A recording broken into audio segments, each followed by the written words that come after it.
Well, thank you again for joining up to our virtual mixer. I'm here. This is how I look these days. I'm either in casual gear or in Eureka chamber gear. It motivates me when I'm not with my staff and with you guys all the time.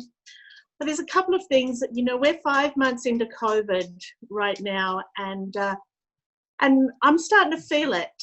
And I'm normally pretty positive, and I didn't want to start off on a negative note, but I think that from talking to a lot of people are starting to feel the same. So, just having your faces here and your energy has probably put the biggest smile on my face that I've had. And Susan, don't put your hand up and stop nodding. The biggest smile on my face. In fact, Linda Wise, one of our board members that I can see on here, she made me laugh so much last night. I shared a video that she sent to me and one of mine in reply, just to share how I was feeling. And it's been a heavy couple of weeks. I talked to a lot of you. I filled your emails and your questions and your reaches out for support. And I just need to let you know that I take all of those very personally. And I mean that in a good way. I feel this with you. Most of you know I've been a business owner myself. I still am in Australia, and I understand the burdens of the heavy load that you're lifting. We've got bankers here that know that intimately as well. And I share with you that as the Chamber of Commerce, we are a business as well. We are funded by you, our members. We're very fortunate that way. We can advocate, we make our own decisions. We don't ask anybody for approval or what direction they want us to go as a chamber.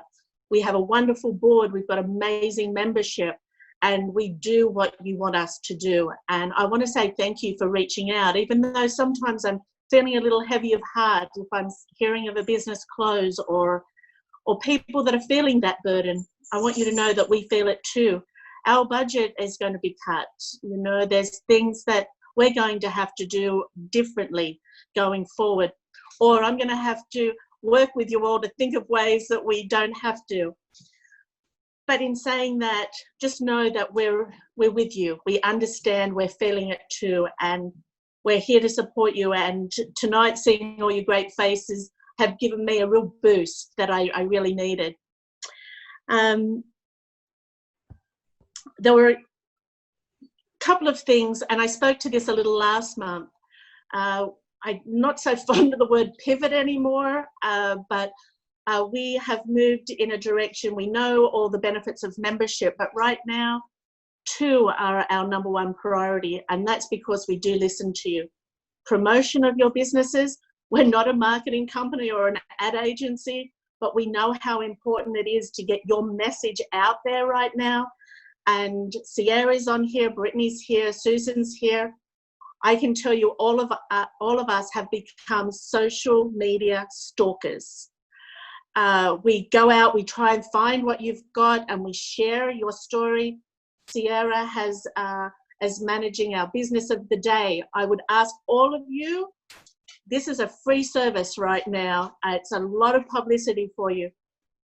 Put your information in, go to our Facebook page, contact Sierra or Susan or myself to find out information. You too could be the business of the day.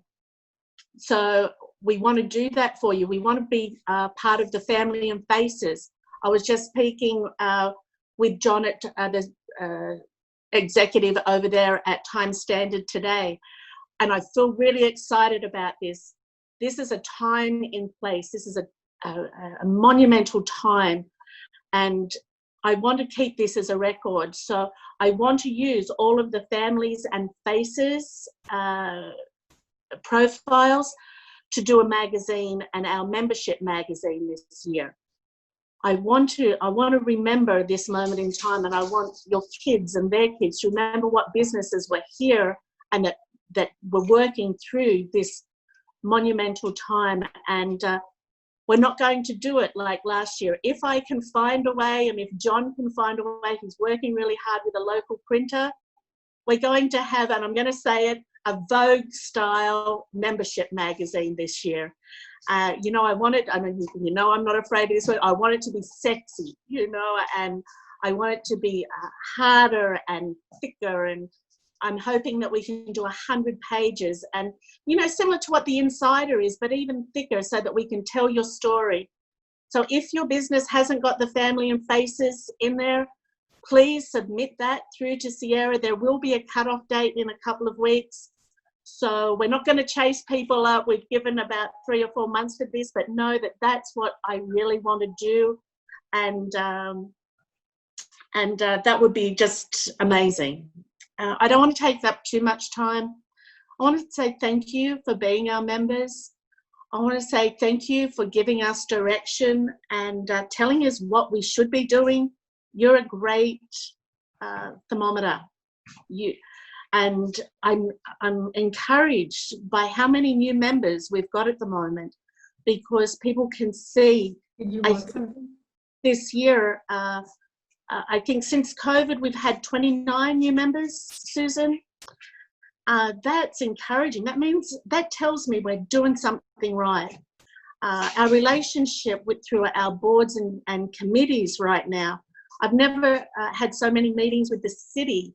You know, they're using the information that we can provide back to them to lead and guide the city into a better place.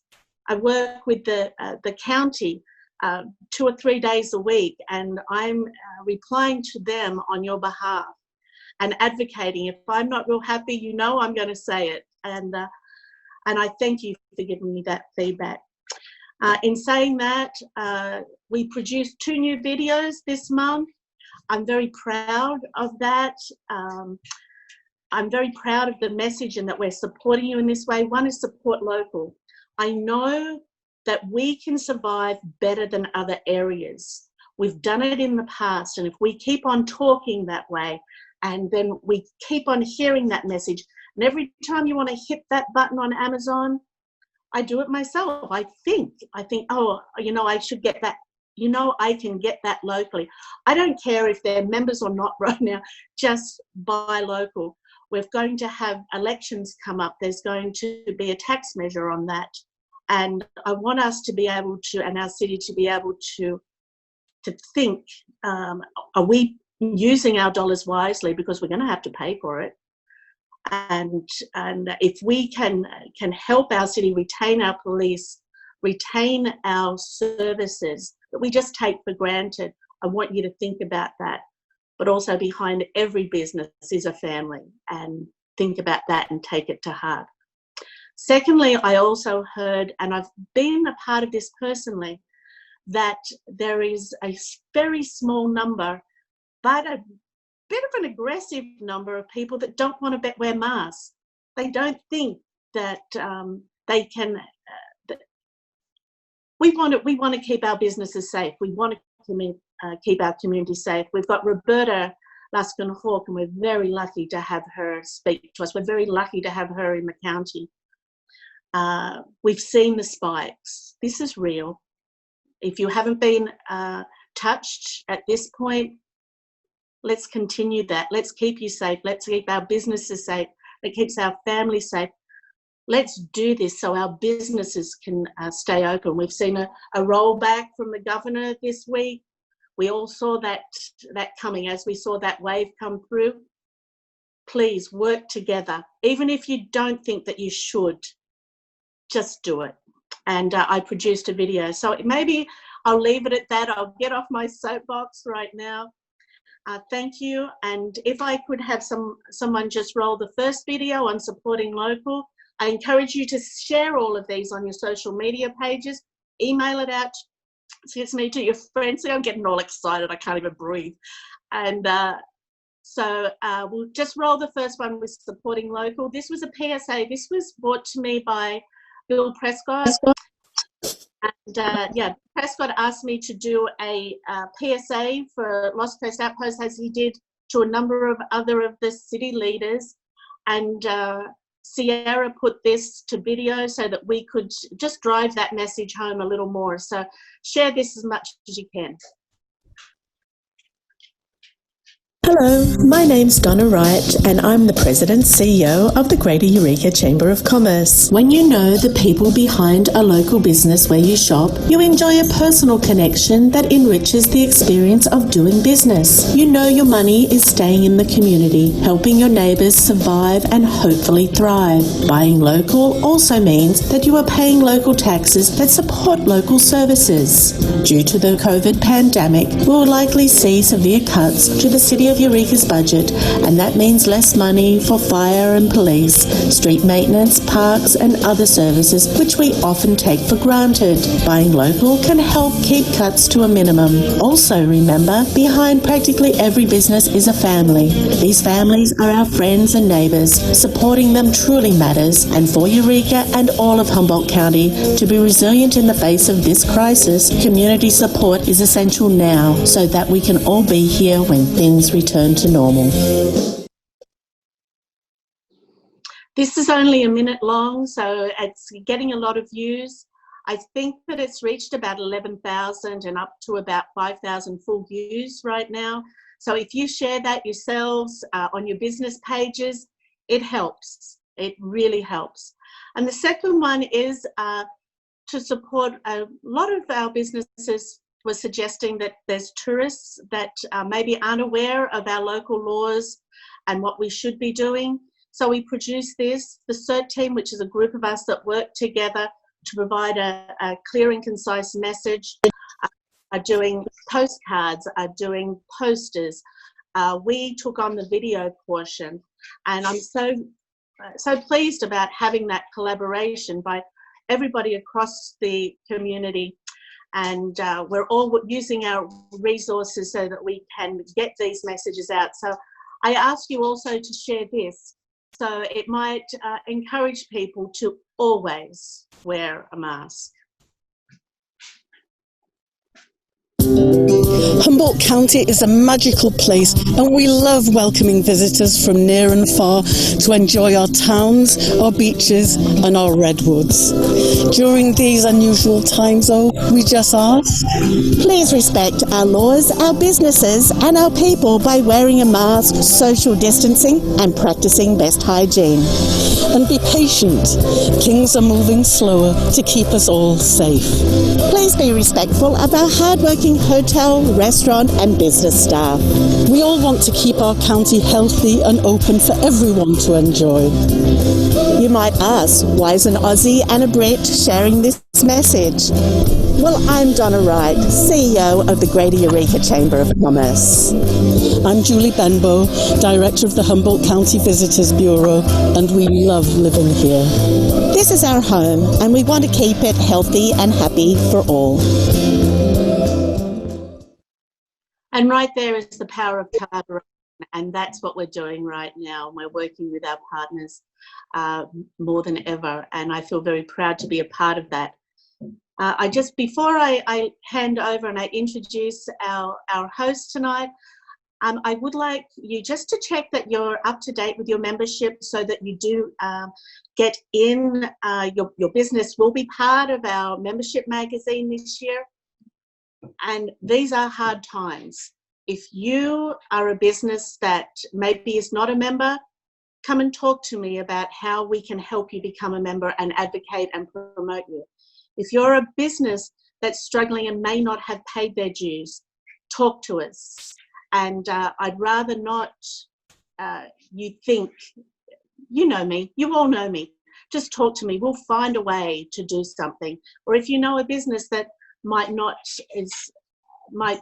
to become a business, let's see if we can maybe help them, and so that we can do that for them. But now, what I want to do is introduce Nicole Bradley.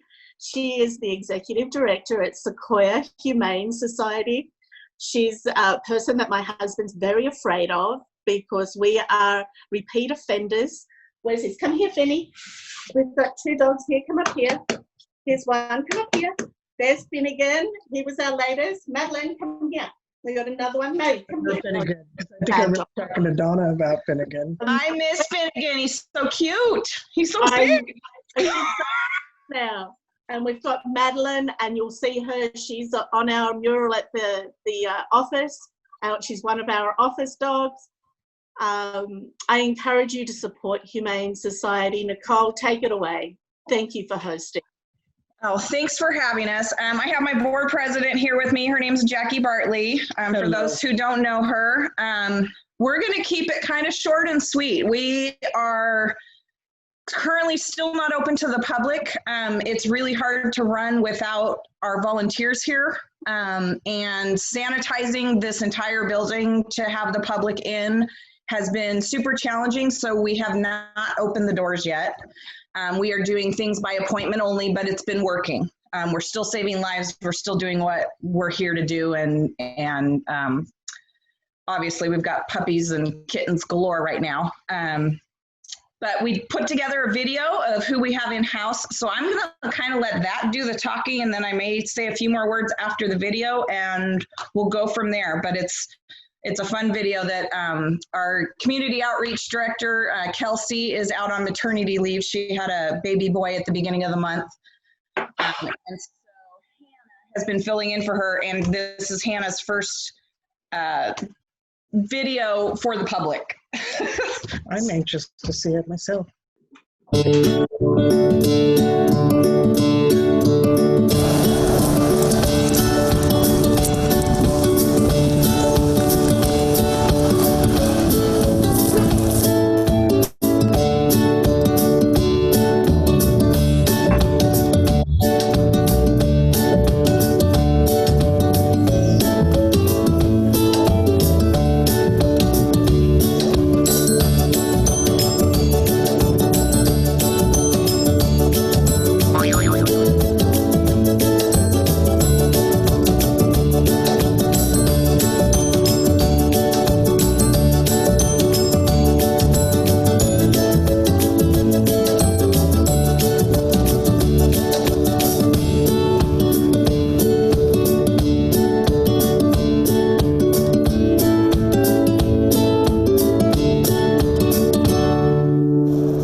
the shelter.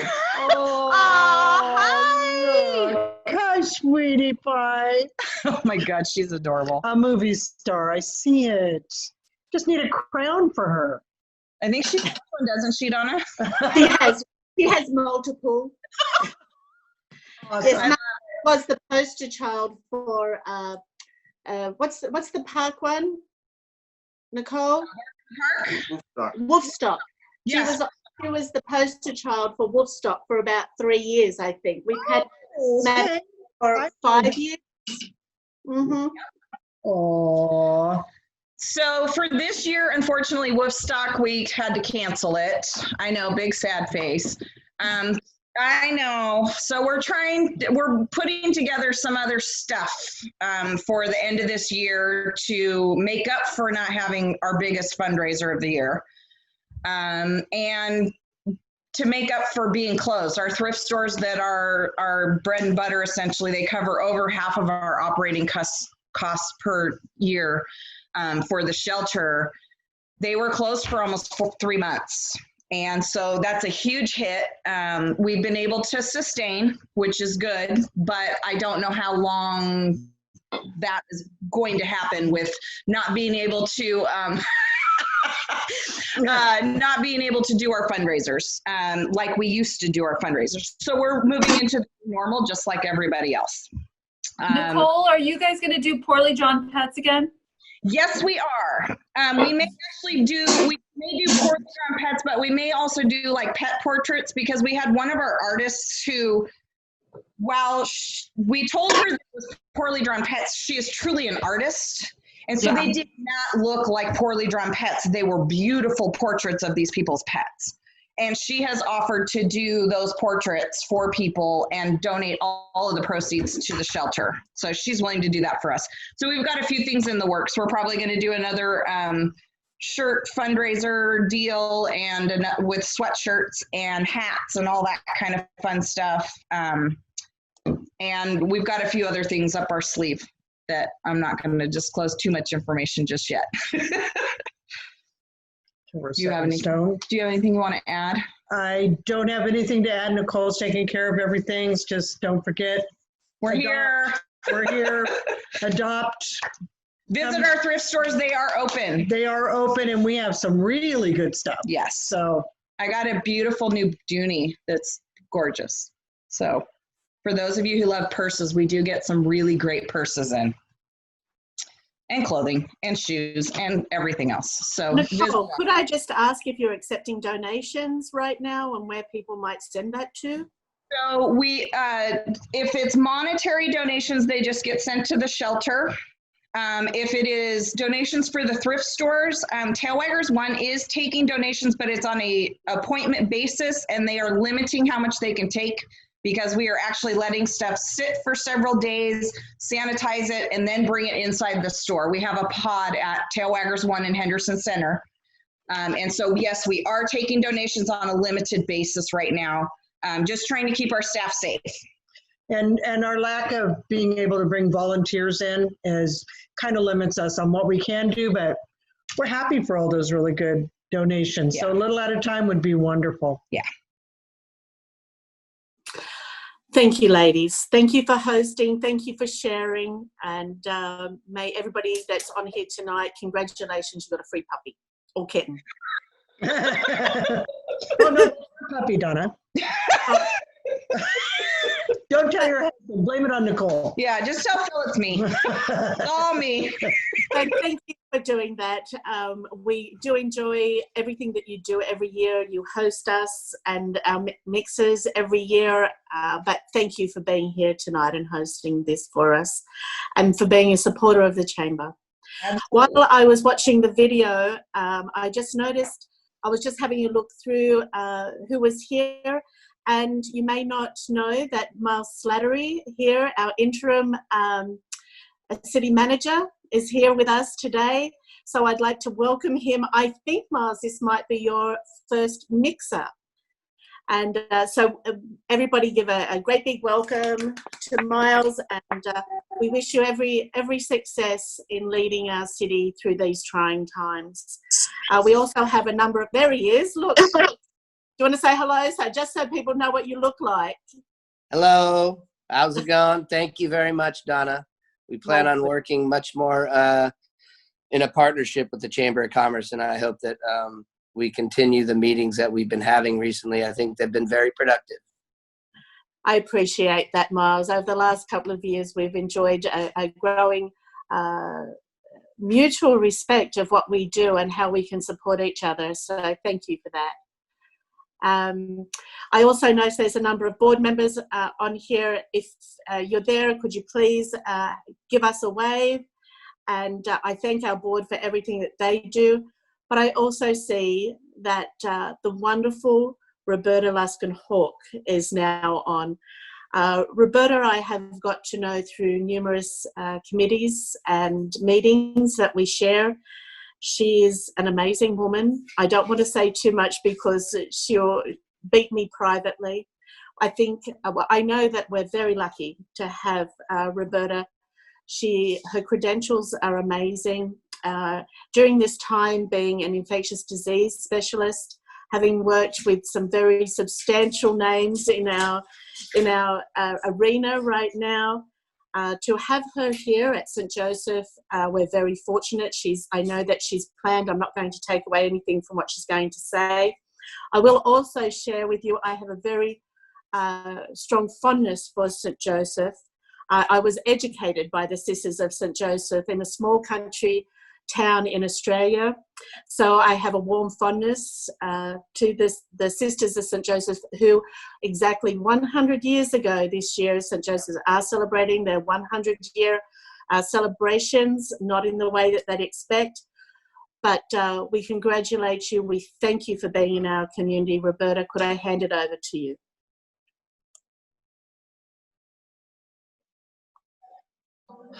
Roberta. Here, I was muted. I am going to share my screen and see if we can't bring up a presentation for you. Okay. You should be able to see it. Are we good? Yes. Okay. Excellent. So Donna asked me to join you. In the old days, a mixer was much more closer and social, but I thought it was a good opportunity to share a little bit about what's going on at St. Joseph Health. And a significant portion is a quick update on COVID, what's happening from our perspective, what we're doing about it, and then some other thoughts about other things and services that we have right here in Humboldt that you may or may not be aware of, and then finish it with a little bit of what's our vision for the future. Because it's our centennial, it's really an important time for us to embrace our past and be thankful for what's been achieved after some very brave sisters came here and established our first hospital 100 years ago, but also an important time to look forward to, what can we do to enhance care further in Humboldt County. So this was a little bit, I'm not always good about introducing myself, and the people who work with me, usually when they get on these things, they say, well, Roberta, will you just tell us a little bit? So my background is pretty pertinent to what's happening today. As an infectious disease physician, I spent 24 years of my career seeing patients and teaching residents and doing AIDS research. And I had the privilege of being the lead of one of 17 clinical research programs across the country that was under Dr. Anthony Fauci. So when I see him on TV, it's with great fondness, that we had an opportunity. I was not his peer. I was someone who was even back then, was someone who worked with him on AIDS research, and it was really a pleasure. But while I've been running hospitals since 2009, this whole epidemic has certainly caused me to reactivate some of my true infectious disease background, and hopefully, and I think legitimately getting St. Joseph Hospital and St. Joseph Health in much better position to respond to the pandemic. So that's a little bit about me. As Donna said, the founding sisters came here actually in 2012. They were going to teach, and then there was the flu pandemic of 1918, and you see really what they had to work with, not much. And so they were resilient. They were real pioneers. These sisters came here and, they've got masks on. They're driving a Model T Ford around. I don't think sisters were supposed to be driving back then, but they were going to do whatever it took to make a difference. And the basic idea really was always to find like-minded people who wanted to make the world a better place and work together, which is exactly what they did. So as you know, we have St. Joseph Hospital in Eureka and Redwood Memorial down in Fortuna. So I thought we'd talk a little bit about the COVID-19 challenge and response. And I'm going to take you through just some quick visuals of what a pandemic looks like, which I'm sure you've seen these in a variety of ways, and sometimes you get tired of seeing them. But it really is quite striking that it was just in January 29th of 2020, we were talking about Wuhan, China, and 7,000 cases of a novel coronavirus. Seeing it spreading, trying to understand. If you go to March, 106,000, you see it spreading through Europe, and just starting in the US and South America. By April 13th, 1.8 million cases, and the US is already heavily impacted. Then we're up to April 27th, where there's 3 million, May 11th, where there's 4 million, May 27th, there's 5, June 27th, we hit the almost 10 million mark, and it's kind of marched along. And this is pretty much what you see in a pandemic that is easily spread. And so while some of the areas in China are quieter and Europe is quieting down, obviously the US is facing some significant issues right now. And as we bring it down a little bit to closer to home, this is just a map of the US, and the darker maroon colors are where the most cases are. You can see how heavily impacted Southern California is, and really all the places you hear about in the news: Arizona, Florida, obviously New York is quieting down somewhat now, but those are the areas most impacted. And as you move up the coast of California, closer to Oregon where we are, things are, thank goodness, have been quieter. But we need to be prepared for this disease, and both in preventing it as well as responding to it. Interestingly, we were in the New York Times because Humboldt County actually was the first rural county in the country to report a case of COVID. A really effective partnership between the hospital and public health.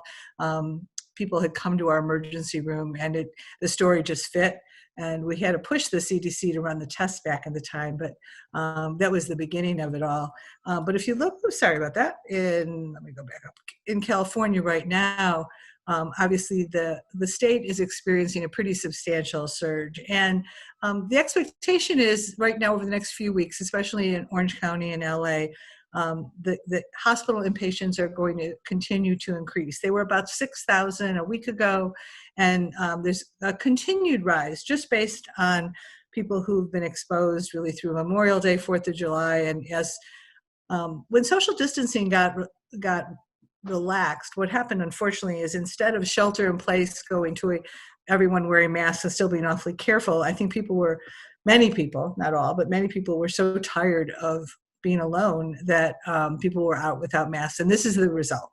And now, as you know, the governor's put more constraints in place again, and somewhere we've got to find that right balance. For Humboldt, today there were 3 new cases, bringing our total to 178. There were 16 patients who were hospitalized and 4 people who died from this. As you have heard, we had an outbreak in Alder Bay of some very elderly people who were at high risk for death from this virus. So we are still, with public health, working to contain it to the greatest degree possible.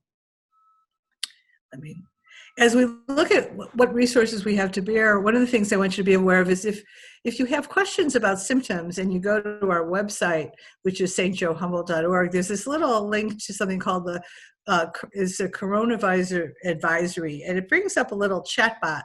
So the people who have questions can run through and talk to Grace, the chatbot, and it's powered by artificial intelligence. And so if someone has my achy muscles and loss of their sense of taste or smell, and they're 21, they can click through it. And they might be told, you could have something here, but you probably can stay home. By the same token, if someone is 65 with underlying lung disease and has all those same symptoms, they may recommend that you see your doctor or hospital. We offer virtual visits online. If someone doesn't want to leave their home, they can interact with one of the virtual physicians. And but if they're short of breath, if they're sicker, they can come to the emergency room. The idea of this is to keep people informed, but also if people have mild disease, it's better that they actually stay home and not be out and about in the world, but know what they're watching for. And it also will help inform people who need to show up and come to the emergency room. For some people who we see in the ER who were still well enough to stay home, but were worried that they could get sicker, we've actually are positioned to use telehealth, where we not only give them a thermometer, but we give them this little soft touch finger pulse oximeter. It goes on their finger, and we can monitor their oxygen at home. There's a group of physicians and nurses that are actually up at Providence that do this. And so if, let's say someone is at risk of getting worse, but not sick enough to need the hospital, we have a way to do regular monitoring, and they'll get calls daily. We can monitor their oxygen. If we see it deteriorating, tell them to come in, watching their pulse, watching their temperature, and trying to distinguish between those people who are going to be able to stay home and weather an unpleasant illness from those who need to come to the hospital. Now, at St. Joseph Hospital, we've developed what we call the Respiratory Care Unit. We have a number of places throughout the hospital that have special rooms with isolation and special airflows. But we recognize that if we ended up seeing a lot of patients in the future, that there was value in creating what we call this respiratory care unit, where all of the rooms have air filtered and after they're filtered, vented to the outside.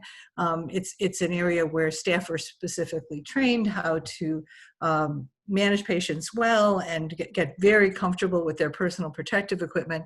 Really, our staff throughout the hospital is wearing masks and face shields because we could encounter a patient, obviously in the ER, the ICU, but this unit is considered a best practice around the country and how best to care for people, and is ready to go. And it's kind of an accordion. We opened it up to all 32 beds in the beginning. Then we realized we really weren't seeing much COVID, and then brought it down to much smaller. It's only, I think, 4 beds at the time, but we can create a bigger space as needed. We also have the capacity to expand our intensive care unit. One of the things that's been unique is that with our affiliation with Providence, Providence actually has 51 hospitals across 7 states on the West Coast. And we have the opportunity to leverage some of being part of a big system while still providing that intimate care that responds to the patients who need care in Humboldt and all that means.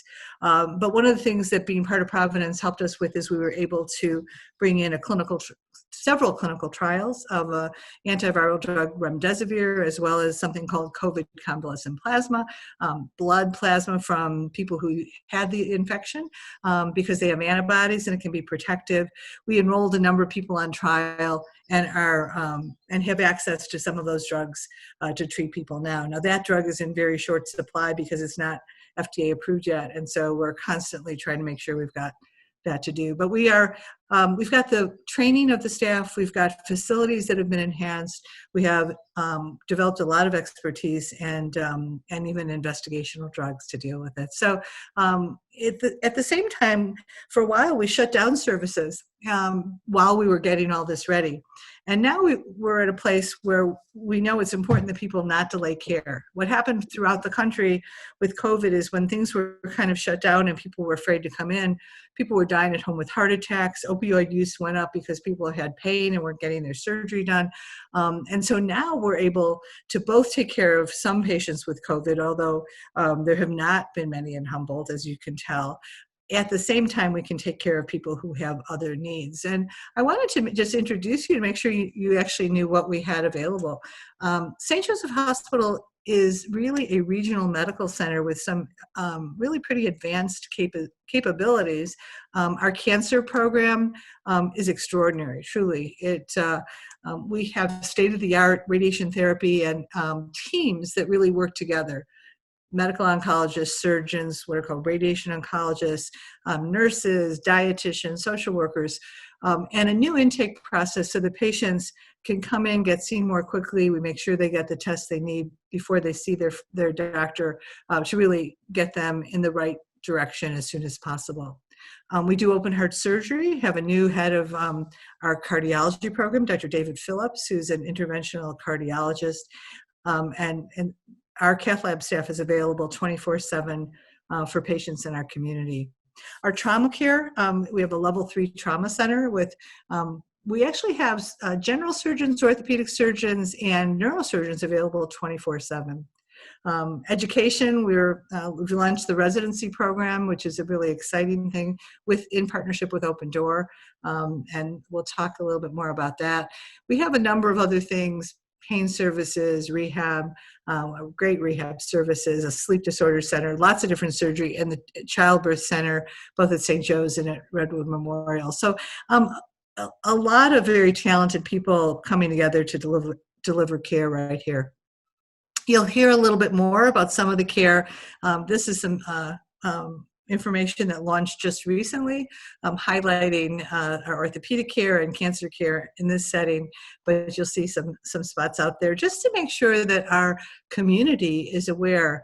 I see Wayne Caldwell's on the call. And, Wayne had coined a phrase, healthcare peace of mind.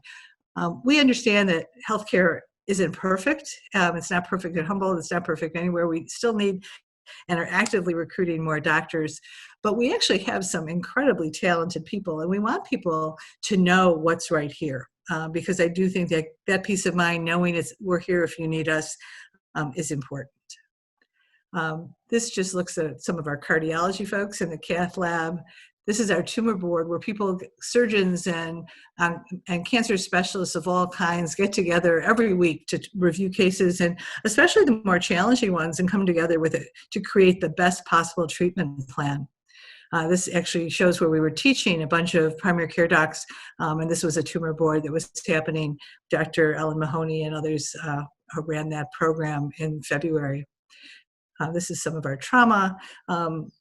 This highlights our orthopedic and neurosurgery staff as well as rehab. We're building a new rehab unit down in Fortuna. And in the meantime, our rehab unit at General Hospital is in an older building, but it's actually award-winning with great outcomes.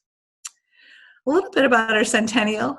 And as we celebrate our centennial, I think that we believe it's really important to highlight how much we are part of this community. I think sometimes as the biggest private employer in town, and it can feel like we're a big behemoth of an organization.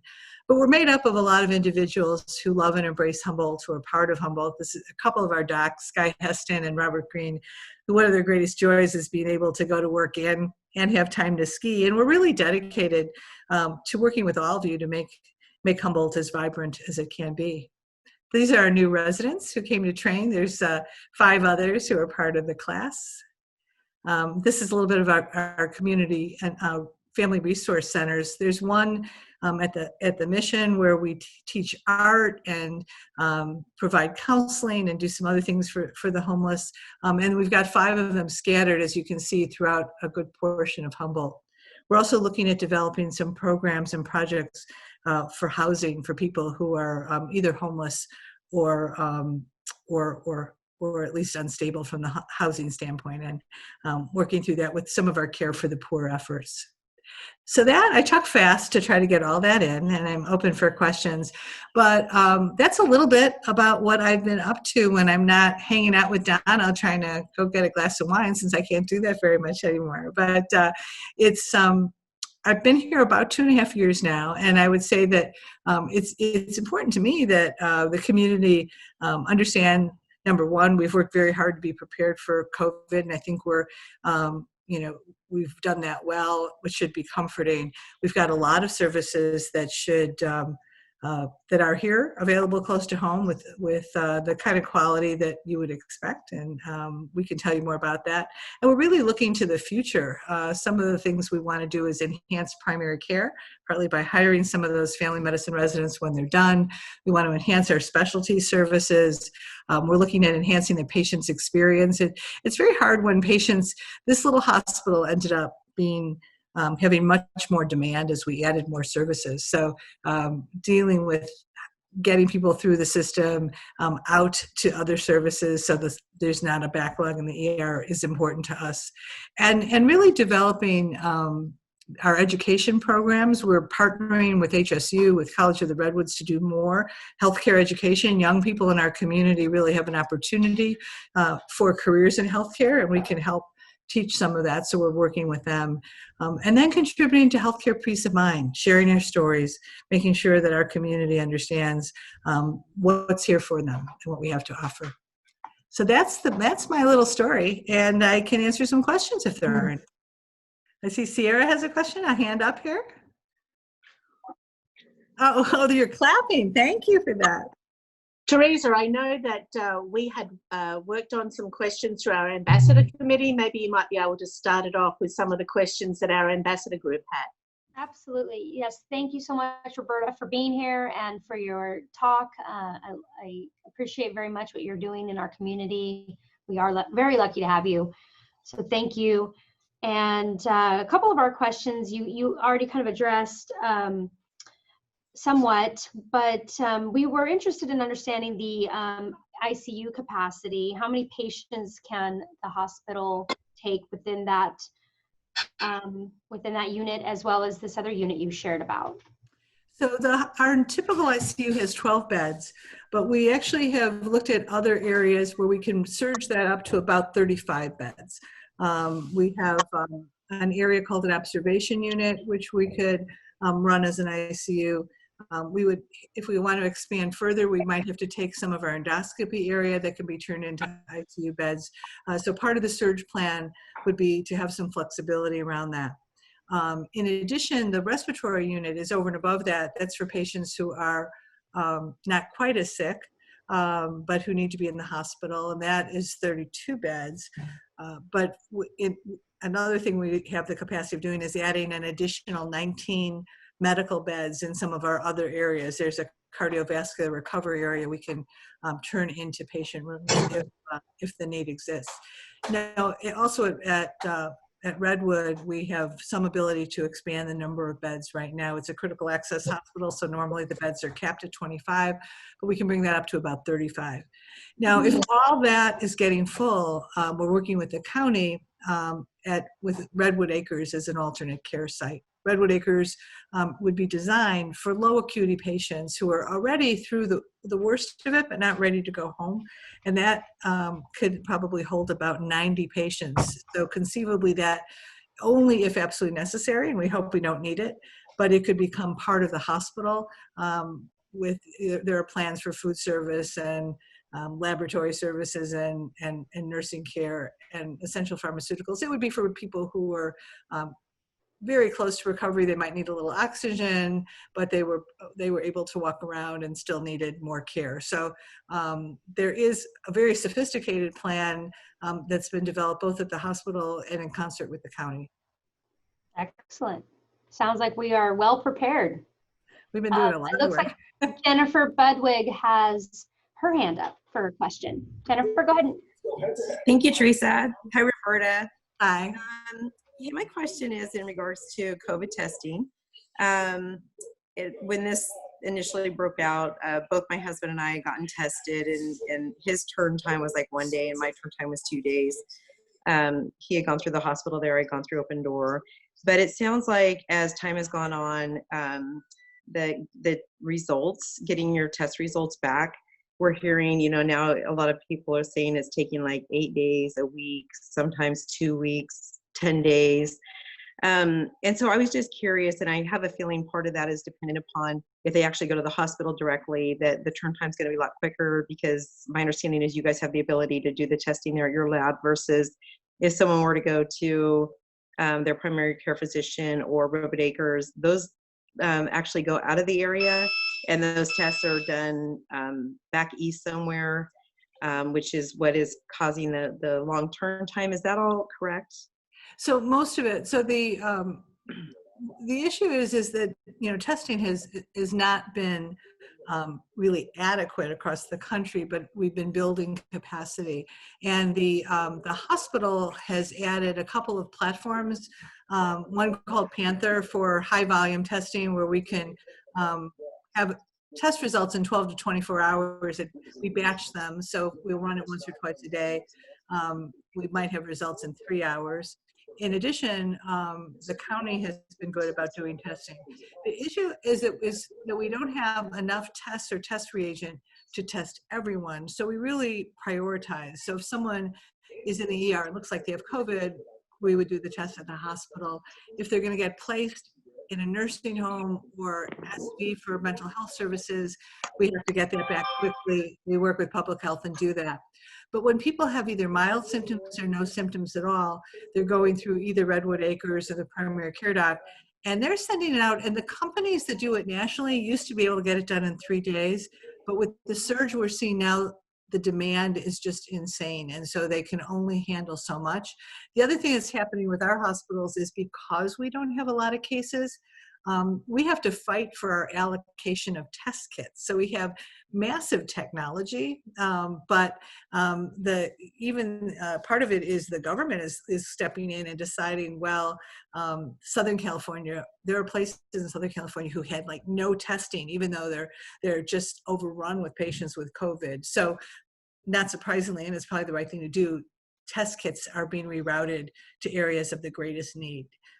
So that's a very long answer, but I think the point is we are very fortunate that between us and the county, we can get tests done on patients who are the sickest or where there's a critical nature. If we're doing something, let's say a pre-op test, because we're doing pre-op testing to make sure that anyone coming into the facility to get a surgery that we know is COVID-free and quarantined, so we do both. Those we just do several days in advance, so we don't have to use our most rapid tests all the time. So it's just prioritizing. So a long answer to your question, but we're in better shape than most. But if you don't have symptoms, let's say you came back from someplace that was high risk and you'd like to just know, there's probably only the send out test with a long turnaround time. Other questions? Yes. Hi. Kind of on piggyback onto that question, I'm a travel agent, and a lot of places now are requiring you to have a test 72 hours before you travel.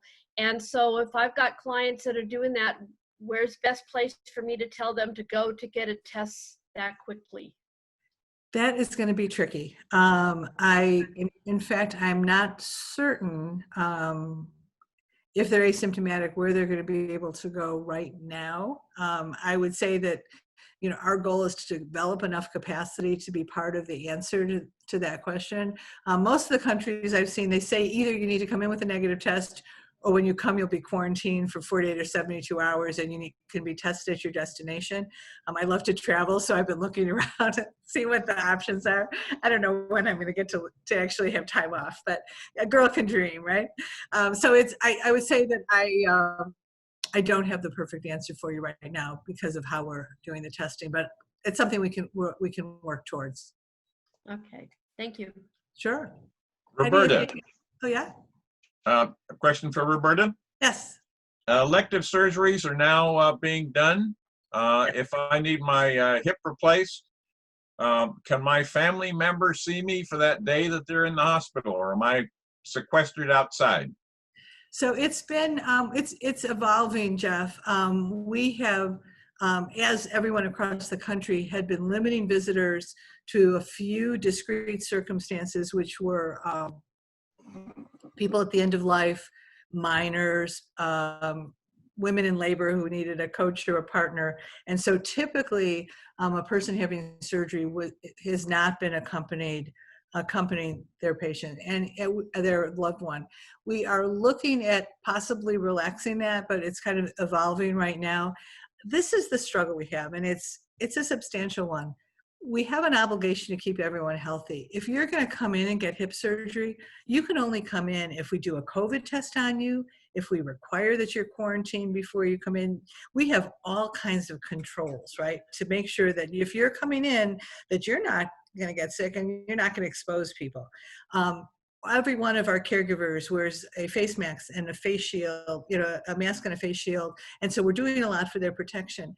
The issue becomes if you let visitors in for everybody, that's typically hundreds of people a day. And while having access to a visitor is a really important emotional thing, we're at this very unusual juncture where we're hesitant to open up the doors widely. So we've bought some iPads for people who don't have smartphones, and we're trying to work through it. But at the moment, I would say right now, I think you can't have a visitor, and we're looking at it, but it's really with an abundance of caution.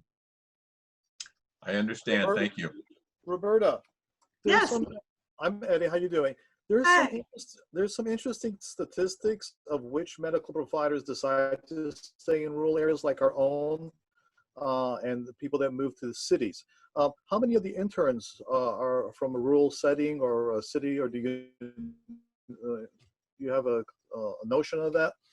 Sure. It's interesting because part of our goal, we know that typically about 40 to 50% of residents stay and work within 50 miles of where they trained, but we very intentionally looked for people who either had ties to the area or an interest in rural medicine. So we're doing a couple things. In our first year class, one of our docs, Dr. Oliver, grew up, she went to McKinleyville High and she's local. Her dad works at HSU. One of the others grew up in Petaluma, but his wife is from Garberville.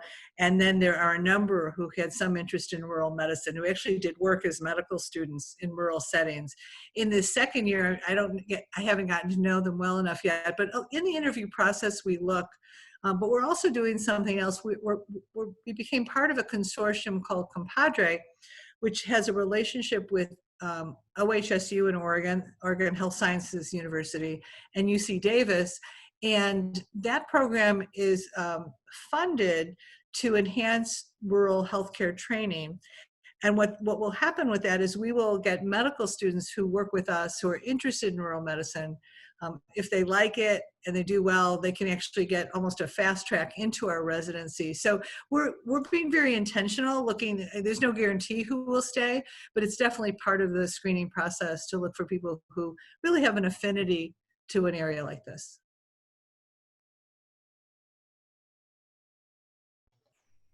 Great. Any other questions for Roberta before we? I just have this is Jennifer again, just a quick question on that same note. My understanding was that it was going to be first year was 6, second year 6, third year 6, so eventually 18, and then continue rotating from there. But this year there's 7. Was one from last year drop out by chance, or yeah, one switch gears, one or moved on? It was kind of mutual, and so we brought in a second year person into our program, and a first year person went elsewhere, and then 6 of them are first years. So you're got it. A quick study there. Great. Roberta, I had a question. I couldn't really tell if you commented on this or not, and maybe you can't. I'm not sure, but are there current COVID cases right now in our hospital? We're not supposed to comment on that. I would say that over the last several months, there are many days when we have 0. There are some days when we've had maybe 3. We've never had tons, until there's like huge numbers for patient privacy, they ask us not to give any specific statistics. Very well. Yeah. Good. Thank you. There's only been 16 in the hospital through the whole county for all the months that we've had. Okay. Good. I had a hard time understanding exactly how that statistic worked. So yeah, there were 16 people, and the people who passed away, I think, were almost universally over 95 years of age. And many of them came in and really wanted comfort care. They didn't want ventilators and investigational drugs. So that gives a little sense of it. Although when you look across the country, that's not always the case. That's been the case in Humboldt to date. Mm-hmm. But many of our patients actually who did well, there were many patients who've been at least at least 6 were on remdesivir, the antiviral with the most activity. Some of them got COVID convalescent plasma. So we've been fortunate. We've been able to bring really unique resources to our patients as well. Wonderful. I certainly don't want to cut this short, and I think that having Roberta's expertise here and her warm sharing of that and her love of the community. Is there any more questions for Roberta? In seeing none, talking about another wonderful woman, I didn't realize that Jennifer Budwig, our board chair, is on the meeting tonight. So thank you, Jennifer. It was great to see your questions, and it was great to see you here. I know you were on the phone last month, and Roberta, I can't thank you enough. And I do call you friend, and I appreciate what you do here and what you do for our community. I would reach out to everybody here today to share what St. Joseph does, what they give to our community, not just as employers, but I can speak to this growing up in a rural area, that we are very lucky to have such an amazing hospital in such a small area. And I thank you, Roberta. Whatever support you need from us, please reach out. I know I've said that to you before, but I ask all of you here tonight to welcome Roberta or her team if she ever reaches out for anything. And thank you for sharing your time in such a busy atmosphere as we are now. And keep out and keep on keeping us safe. And thank you. Well, thank you guys for all you do to keep our community vibrant. Very much appreciated. Take care. Roberta, before we let you go, we wanted to show you something really quick. Sure. If I may. Oh, it's not working on for me. Let me do it. I know what you're about to do, and this is wonderful. And Wayne, thank you so much. Can you see that? Oh, no, you can't. I never shared. Hold on. Here we go. Oh, yes. So we just want to thank you and everyone and all the healthcare and first responders, and just remind you how much we appreciate you. Well, thank you. Yeah, when Wayne put that up, believe me, I shared that with my friends back and family, and said people how great they are. Anyway, thank you. And thanks. Yeah, thank you, Roberta. Thanks for all your support, Wayne. Thanks for all yours as always. So all good. Take care. Well, in saying that, I would like to hand over now to Teresa, and she'll finish the rest of the meeting. I apologize for running over, but I think everybody feels that was very worthwhile. Absolutely. Okay, great. So real quick, I just wanted to acknowledge some of our ambassadors. So my name is Teresa Conley. I am the ambassador chair this year, and the ambassadors are really committed to highlighting our local community and businesses, and hosting mixers and making sure there's an opportunity for networking. We just love being a part of your community and be of service to you as business owners. So I wanted to just quickly acknowledge the few ambassadors that are here tonight. I have 2 colleagues at Premier that are also ambassadors, Shannon Conway, who's helped with the videos and also going to help us with the business card drawing. We got Yarrow Mitchell, who's also with Premier and an ambassador. Chris Nelson with Co-Central Credit Union. He was our ambassador of the year last year in 2019. Amazing person. We have Becky and Jerry Reese. They've been very active in Chamber for many years, and we're very fortunate to have them. Becky's with Cruise Planners. And then we have David Bowerman, who's with Reprop. I'm not sure if David is still here, but he's also one to volunteer and help out wherever he can. So awesome. Well, we wanted to give a brief chance for maybe about the next 5 or 10 minutes if anyone wants to do a 30-second business promotion. We do these at live mixers. We wanted to give you an opportunity to share a little bit about your business. And we will have a timer, and we're going to warn you now, with love and respect. We will mute you after the timer goes off, because we really want to make sure there's enough time to hear more and more people, and then also get to our business drawing and all the fun with the raffles. So I'm going to have Becky and Jerry take that over. And I see Mike Newman is ready to go. Jennifer's ready to go. Okay, we'll go with Mike Newman first. Timer's starting at 30 seconds. I'm not used to having my phone for Zoom. I'm used to a laptop. So anyway, I wanted to let everybody know that I'm no longer at Sean Peterson. Sean Peterson was sold to George Peterson Insurance.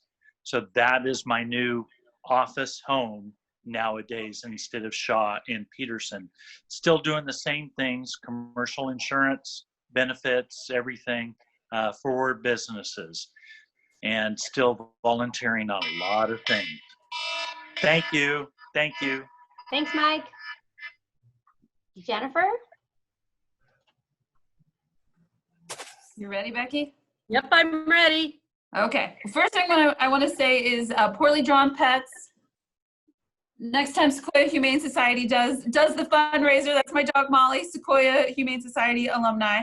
Also, we have a new tenant coming into the Bayshore Mall, also a new chamber member, Couture, which was down in Old Town. She's moving in across from Piercing Pagoda, working on a ribbon cutting. Last thing I want to say is, unfortunately, while our food court tenants will remain open, they will not be able to go. So, but they are open. Thanks, Jennifer. Okay. Anyone else? Hope that's not too harsh. It's like, okay, which button do I turn it off? Can you guys hear me? Yeah. Cool. I'll do one. Brittany Stuckey, and I'm going to do a spot for Real Property Management Humboldt. We won Best of the North Coast, and to show our appreciation for you guys appreciating us, we're doing a $200 bonus for a referral. And if you want to learn more details on how to get that $200 bonus, you can visit best.rpm101.com. That website again is best.rpm101.com, and I will put that in the group chat. Thank you. All right. Thanks, Brittany. Okay, anyone else? Yes, this is Chris Nelson, Coast Central Credit Union. I just wanted to let everybody know that we are still taking applications for the Paycheck Protection Program, and we'll be doing so through the 31st of July. The cutoff date is the 8th of August, but we will have to have everything funded by the 8th of August. So we're going to take applications through the 31st at this point. You can visit our website, coastccu.org, and there's a link to follow for the Paycheck Protection Program. That's it. Thanks, Chris. About the whole thing. There was one more I saw. Am I able to say just two more things? Well, one more thing, really. Yeah. Thank you to everybody who is on here, and anybody who is not on here. Thank you for supporting us, because we could not make it through this whole craziness without all of your guys' support. I know Coast Central's been huge. Redwood Capital's been huge. All of our poorly drawn pets, any of our donors, adopters, all of those guys, we couldn't do it without you guys. So thank you, thank you, thank you. From the bottoms of our hearts and paws and tails. Thank you. And I'll just say, keep an eye on our website and our Facebook page, because we will have more fundraisers that please keep an eye out, and thank you for everything. Short and sweet. There we go. Excellent. Thank you, ladies. And Carol, you wanted to go? Yeah, so Benmo is open. We'd love to have you come down and see us. Unfortunately, our dining room had to shut down to the locals. I'm not sure at this point in time if we're going to be open. I'm praying that we are for those staying. So please come down, support us. We definitely need your support. We appreciate it very much. Thank you. Awesome. And I think we had one more. Oh, we have two more. Go ahead, Kristen. Hi, I'm Kristen, and I'm an attorney with Patricia Law, and we have a boutique firm, and we focus exclusively on estate planning. We help people get their estate planning documents together, which consists of trusts and wills and planning for incapacity. So my favorite part of the job is bringing people peace of mind, especially during this time. So thank you. Thanks, Kristen. Glad to have you. Good job. Did we have any other one? I thought there was one more. Yeah, go ahead and unmute. Go ahead and unmute.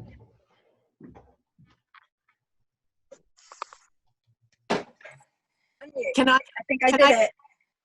Okay, my name is Idea Yasemi, and I've lived in Humboldt County for over 30 years, and I'm a graduate of Humboldt State with an environmental business degree. And I am an independent consultant selling solar panels in 14 states across the nation. And I just am interested in people who might be looking for making a difference in the planet and adding some property value to your home and saving some money. So Idea, I appreciate that. And you know how you can do that? I would love for you to join the chamber. Yes. And here's my shout out right now. We have a 50% discount. I think that would be amazing. If you can put your email address in the chat, I can get my people. You can see the audience that we get here and what we're doing. Thank you for joining us tonight. I was so excited to see you join. Thank you. And if I could do maybe a 20-second, I just want to do a shout out to our staff. Brittany Stuckey is here tonight, Sierra Jenkins, and the missus. I just want to say thank you to them. I appreciate them. They're putting in so many more hours for our business community that they don't even tell me because I haven't got my eye on them all the time. So I would like to give a shout out, and if everybody could show them the love with a big heart, hand heart, it brings tears to my eyes seeing what a dedicated staff that we have for our business community. And I'd like to give a shout out to Jennifer Budwig, my boss, who's just amazing and supports us in every way possible. It is very much my pleasure, Donna. You're the best. Keep doing what you're doing, and your staff is incredible. Really appreciate everything you're doing for our business community. Absolutely. It's a great time to be a chamber member. That's for sure. So we'll go ahead and get started then on our business card drawing. Hold on, Teresa. It's Chris. I'm going to interject with our new members for the month of July. Thank you. And our new members, and really, really thank them for joining, especially at this difficult time. Humboldt Hot Sauce, The Grind Cafe, Couture Boutique, Carolina, Go to Be, Humboldt Zoom and Groom, Cardo Cat, Enter Plumbing, Aegis Treatment Center, and Just My Type Letterpress. Those are our new members for the month of July. Let's give them a round of applause. Yay! But I want to thank you all that have stayed to the end. Obviously, the hits with Roberta, we're so lucky to have had her. I want to thank you for your support. Keep on doing what you're doing. I value you. Our community values you, and keep on putting up the good fight. So, good night for the Eureka Chamber of Commerce, and our love to our business community. Bye. Bye. Bye. Bye. Take care. All right. Bye. Everybody, appreciate you.